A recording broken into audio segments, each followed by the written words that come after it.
s'il n'y avait pas cette énergie fossile, il n'y aurait pas ce parc de machines par personne. Et pour bénéficier des mêmes services en termes de transformation de l'environnement, la même quantité de fringues, la même quantité de logements, la même quantité de voitures, etc., au premier ordre, il faudrait que chacun ait 200 esclaves. En France, c'est plutôt 600. Et 600, c'est pour le français ordinaire, c'est pas pour le CSP+. Pour le CSP+, on est plutôt entre 1000 et 2000. Donc nous sommes tous des esclavagistes en puissance.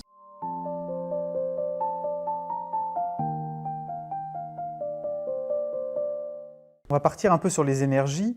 Tu disais tout à l'heure qu'au cours des 5-6 000 dernières années, en gros, la température moyenne du globe, elle a oscillé autour du même niveau. Alors, avant les 150 ans qui viennent de s'écouler. Au cours de la période pré-industrielle, globalement, les concentrations en CO2 dans l'atmosphère, elles étaient de 280 parties par million, et aujourd'hui, on est sur du 420. Les responsables de ça, c'est nous qui avons brûlé donc les énergies fossiles, pétrole, gaz, charbon. Et du coup, tout ce qu'on appelle le progrès, transport, agriculture, industrie, santé, ça découle de cet usage-là. Est-ce que tu peux nous parler un peu d'un concept que je trouve très fort pour arriver à à toucher du doigt cette capacité à transformer le monde qu'ont ces énergies?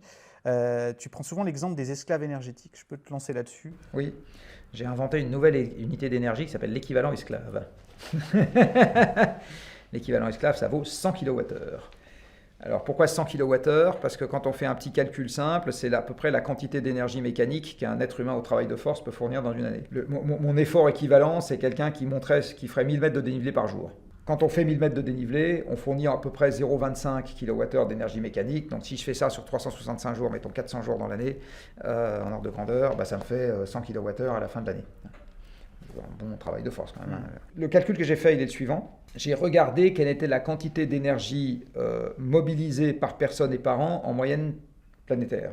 Donc je prends toute l'énergie qu'on utilise sur Terre, je divise par la population mondiale, et j'arrive au fait qu'un être humain utilise en moyenne un peu plus de 20 000 kWh d'énergie par an.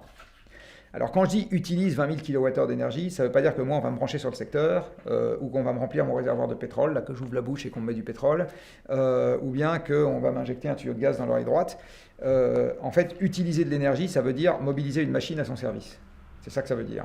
Parce que le pétrole, je le mets dans ma voiture, l'électricité, je la mets dans mon frigo, ou dans le laminoir qui aura fait tous les objets en acier que j'utilise, ou qui aura fait toutes les machines qui vont ensuite faire mes fringues, enfin bon. Et qui vont elles-mêmes consommer de l'énergie. Donc en fait, consommer de l'énergie, c'est un truc, en fait, c'est bien, hein, l'énergie, ça se transforme, ça se consomme pas et ça se produit pas. C'est bénéficier de la transformation qu'elle a permis, quoi. Exactement, c'est bénéficier de la transformation qu'elle a permis, et cette transformation a été opérée dans un convertisseur qui est extracorporel, c'est pas notre propre corps.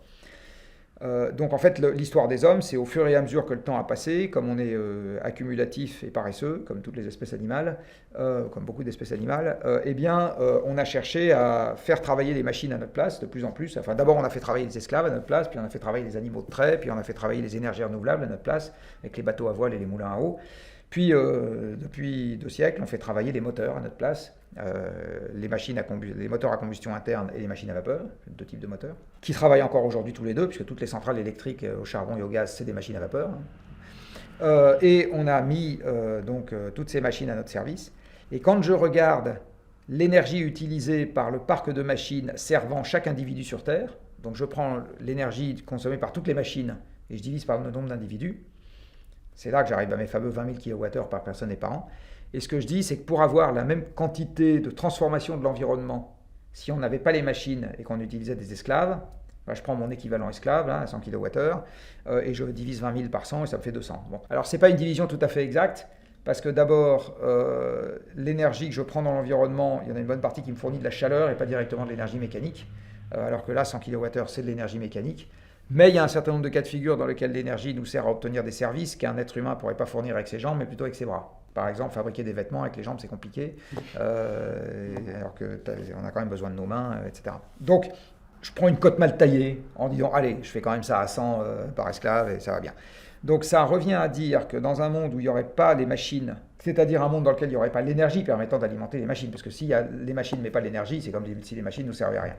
Donc, dans un monde sans énergie fossile, parce que c'est l'essentiel des 20 000 kWh par personne et par an dont je parlais, là, 23 000 pour être précis. Donc s'il n'y avait pas cette énergie fossile, il n'y aurait pas ce parc de machines par personne. Et pour bénéficier des mêmes services en termes de transformation de l'environnement, la même quantité de fringues, la même quantité de logements, la même quantité de voitures, etc., Au premier ordre, il faudrait que chacun ait 200 esclaves.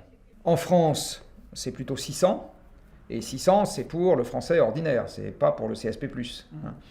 Pour le CSP+, on est plutôt entre 1000 et 2000. Donc nous sommes tous des esclavagistes en puissance. Et donc c'est exactement ça que je dis moi, c'est que le parc de machines qui sert aujourd'hui nos désirs les plus fous, en fait c'est comme si on avait des esclaves énergétiques, et on n'en a pas 3, on en a des centaines. Pour illustrer ce propos, là, je vous montre une petite vidéo. J'ai repris les ordres de grandeur qu'utilise Jean-Marc. Et si on prend le record du monde de pompe, au cours duquel un beau bébé là, que je vous laisse regarder, en réalise 3249 en 1 heure, on constate que son effort a une force de travail équivalente à celle que peut fournir la combustion de seulement 10 centilitres de pétrole. Et je suis aussi tombé sur cette vidéo, donc, que tu connais très certainement Jean-Marc, où on voit Robert Forstmann, qui est champion du monde de cyclisme sur piste. Donc lui, ses cuisses sont largement aussi larges que mon tronc, et il s'est prêté au jeu d'essayer d'alimenter en électricité un grille-pain qui fait 700 watts pour arriver à griller une unique tartine de pain. Du coup, quand on voit sa tête, on se dit qu'il n'est pas prêt de cuire des lasagnes. D'ailleurs, on peut s'amuser à calculer qu'il faudrait 180 Robert, suant sang et eau pendant 1 heure sur leur vélo, pour faire avancer pendant autant de temps une voiture à essence d'1 tonne et 43 000 Robert pour développer la même puissance qu'un Boeing 737 en vol.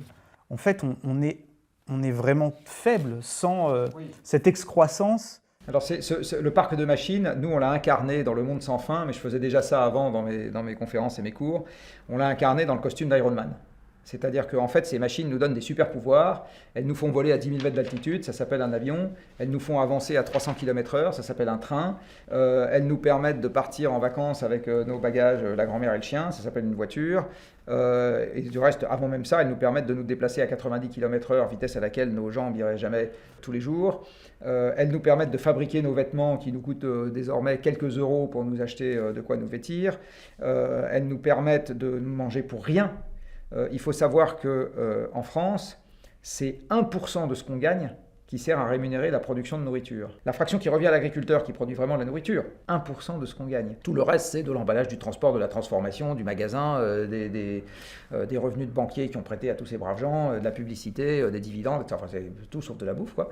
C'est 13% des 14%. D'accord ? Donc 1% des 14%, c'est ce qui va à l'agriculteur. 1,5 pour être plus précis. Il y a un siècle, les gens consacraient 25% de leurs revenus à manger, et c'était que des produits bruts. À l'époque, il y avait déjà quelques boîtes de conserve, quelques tablettes de chocolat, etc. Mais l'essentiel de ce qu'on mangeait, c'était des patates, des poireaux, de la farine à chaque fois du pain acheté à côté, et puis on faisait le frichti avec ça, quoi. Donc en fait, on est passé de 25%, non pas à 15, mais plutôt à 2. Donc en un siècle, le prix réel de l'alimentation a été divisé par 10. C'est encore nos esclaves énergétiques qui ont permis ça. Les tracteurs, les moissonneuses-batteuses, les engrais, les phytosanitaires, les silos, les camions, les conteneurs réfrigérés, en fait, tout ça qui a permis de...